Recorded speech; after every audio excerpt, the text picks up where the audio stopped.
Hello world. Somehow I find myself in the small city of Hachimantai, which is located in the northern Tohoku region of Japan. My task is to talk about the relationship between Hachimantai and Rwanda, as Hachimantai is a host town for Rwandan Olympic athletes. I'll let the mayor explain.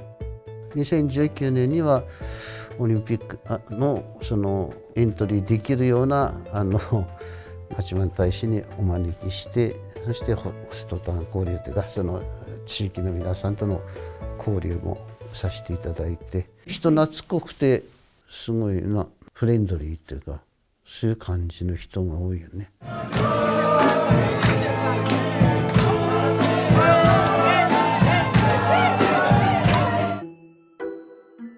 But the thing is, it's winter, and we're talking about summer Olympic athletes.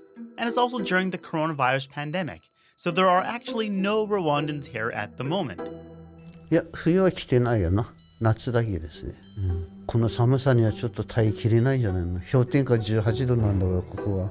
Since the Rwandans can't be here right now, I've taken it up upon myself to try and explain what kind of things to expect if they had come here in the winter. I have a lot of nice things to show, like snowboarding, snowshoeing, ryokans, onsens, and snow fridges for flowers. But first things first, the place is snowy in the winter.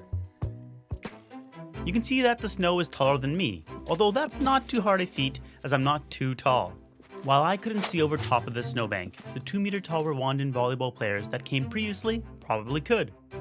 These red and white poles help indicate where the edges of the road are and how deep the snow is. So when you travel outside of your home to go for a walk, you may find yourself needing to traverse through the snow, which will require snowshoes. Now, despite the name shoes in them, you have to wear snow boots to put on the snowshoes. I wouldn't want to strap my bare feet into these. The snowshoes allow you to stay afloat atop the snow rather than sinking down into it. And I must apologize, you really don't need snowshoes to walk around town.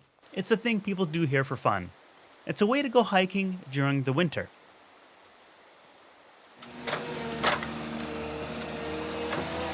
For regular people trying to get around, there are snow plows, which will remove the snow from both roads and sidewalks. But something the snow plows can also do is make a snow fridge.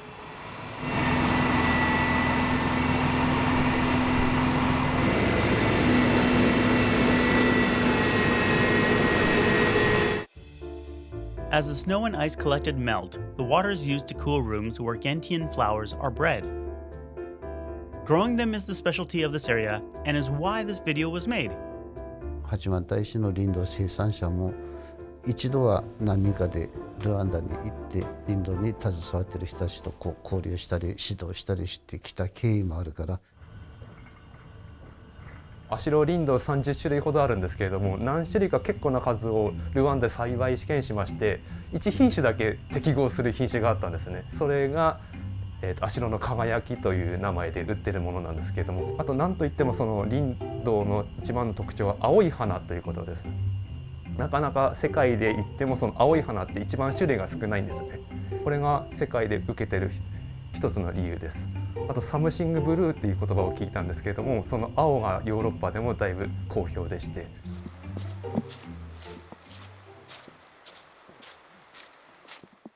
一つはルワンダは気候がですね1年を通して安定してるんですよ。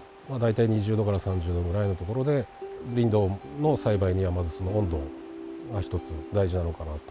そうするとまず決まった時期だけじゃなくて1年を通してその林道の供給が可能になってきているので、こちらだと秋にしか出せない。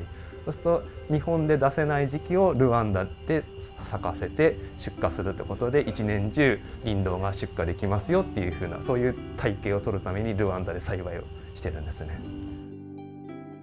So the climate in Rwanda is not at all like the northern region of Japan. But what is similar is that they have volcanoes, like in their Volcanoes National Park. And thus, like Japan, they have hot springs, although the culture and facilities appear a bit different.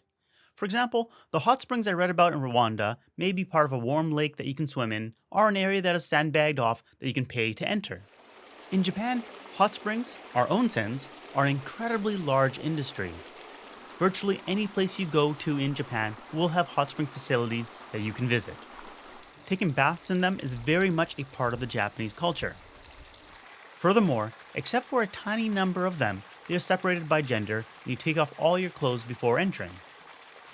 You're also expected to wash off before going in, which is why you see all these wash stations. I was very shy when I first went to one, but it's such a great feeling to soak in them that you quickly stop worrying about modesty.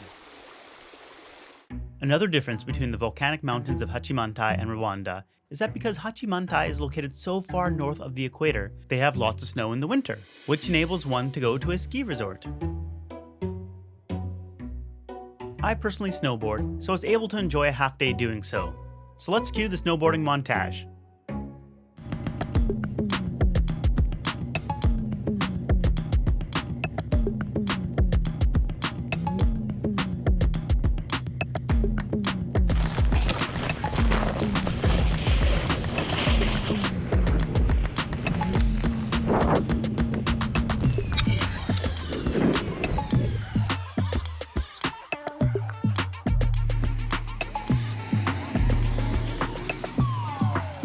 What was exciting for me was that while I didn't get to see any Summer Olympians, I saw Reira Iwabuchi practice her big air jumps.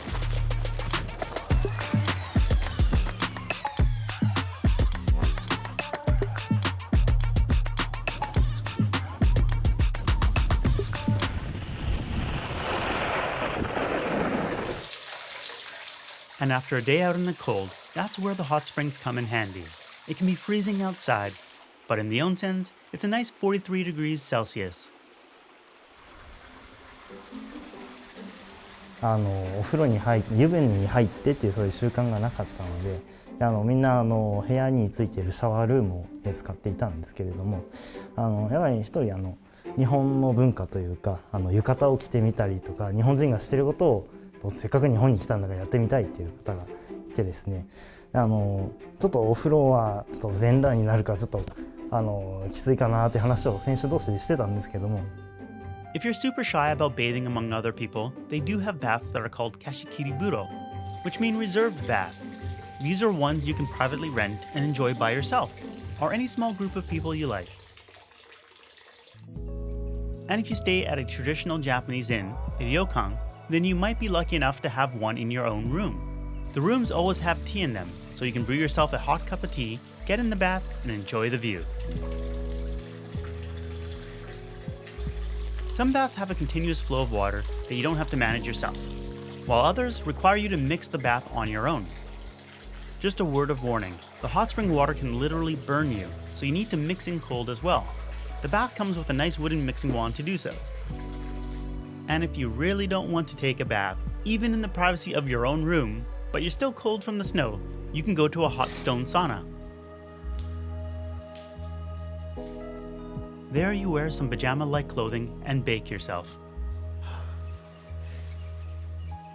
Then you can drink some water, cool down, and repeat. Now, ryokans are not your average hotel room, so business travelers wouldn't normally use these, as they can cost around 20,000 yen per person per night. Going to a ryokan is more reserved for a special vacation that you might do once a year with friends or family. I would just like to point out that while staying overnight at a ryokan is expensive, there are some that open up their hot spring facilities to visitors during the daytime, and the prices are a lot more affordable. For a daytime visit, you can pay anywhere from 500 to 1,500 yen. Most ryokans provide casual wear called yukata. You don't need to wear them if you don't want to, but it's fun to do so. Some visitors will confuse them with kimono, which are much more formal. Again, yukata in a ryokan is very casual, and you can even wear them like pajamas and sleep in them. Virtually every ryokan includes breakfast and dinner, with dinner being the highlight. This particular one we stayed at had in-room service where a fantastic multi-course meal called Kaiseki was brought to our room. Generally, I find that most places you eat at in Japan give you reasonable portion sizes, as in, you probably won't have leftovers and you probably won't be stuffed. Kaiseki is an exception where I'm always incredibly full after one. I think today is a bit extreme. I don't normally get so many little dishes, but let's see, we got 1, 2, 3, 4, 5, 6, 7, 8, 9, 10, 11 And there's some more coming as well, so it's pretty nuts. And now cue the food montage. Kanpai! Maezawa gyu nigiri. Thank you, hand model. Whoa, I made everything steamy. So that's mountain vegetables on top of a bed of rice. So shabu shabu just means your shabu shabu shabu shabu. Hi, Maezawa gyu is ready. So this is ebi, shrimp, and osembe, which is a rice cracker, and it's like tempura, and it's a famous thing for this area. こちらよもぎそばでございます。 Final level, dessert.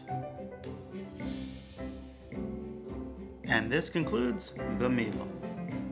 ホストターン終わったから終わりじゃなくて、うちはリンドっていう一つの大きなものがあるから、そのリンドを通じた市民交流がずっと続いていければなと。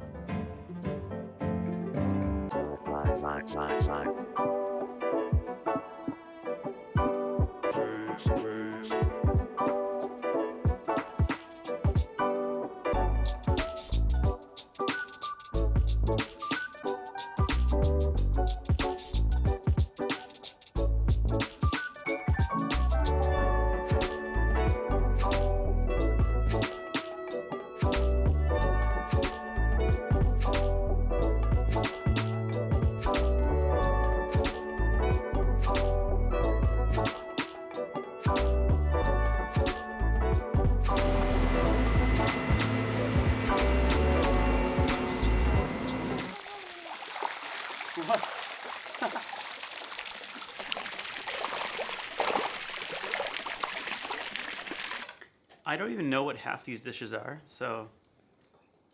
This is squid? Yeah. I ate squid? Oh my gosh. Oh my god. I don't like squid, but I ate squid. I'm shocked. Really? Mm-hmm. What? Mm-hmm. Thanks for watching. See you next time. Peace.